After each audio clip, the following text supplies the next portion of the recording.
Pumalag pa pero sa huli naaresto rin ang dalawang sangkot umano sa modus na rentangay. Narito ang eksklusibo kong pagtutok.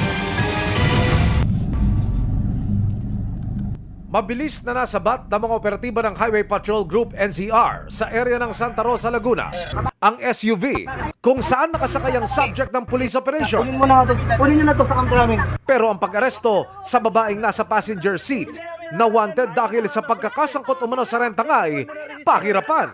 April what? Sir, by the way lang, hindi ko ba sa isusurrender ng basa-basa? Oh, ganito. Oh. Sir, legally. Pag hindi mo yan, sasama kita. Huwag kayong sumigaw, sir. Sasama kita. Pakitawagan si attorney. May karapatan kang manahimik, may karapatan kang kumuha ng abogado. Inaaresto ka namin sa kasong karnapi. Bitaw sige, sumama ka. Ng maayos. Tinatanong ko sa'yo. Kanina pa ako nagsasabi sa'yo, may warrant ka kita. May warrant ka nga.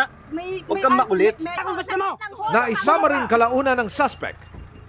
Sunod na dinakip ang kanya umanong kasabwat na babae rin.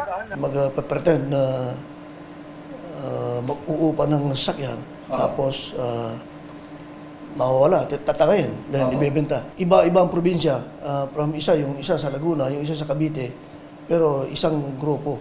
Ang huling sasakyan na tinangay raw ng mga suspect, isang mid-size SUV na ngayon pinaniniwala ang naibiyakin na raw sa Visayas o Mindanao. Yung encumbered na CR, mapapalitan ng hindi na encumbered.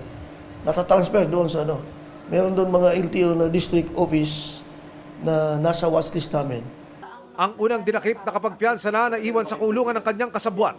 Ayon sa kanya, kinasangkapan lang siya ng kaibigan para maisakatuparan ng krimen. Nagamit po yung pangalan ko sa pag-inquire po nung online na pagrenta po niya sa may-ari. Mistulang nilaglag niya na ito dahil wala naman daw talaga siyang alam sa pangyayari.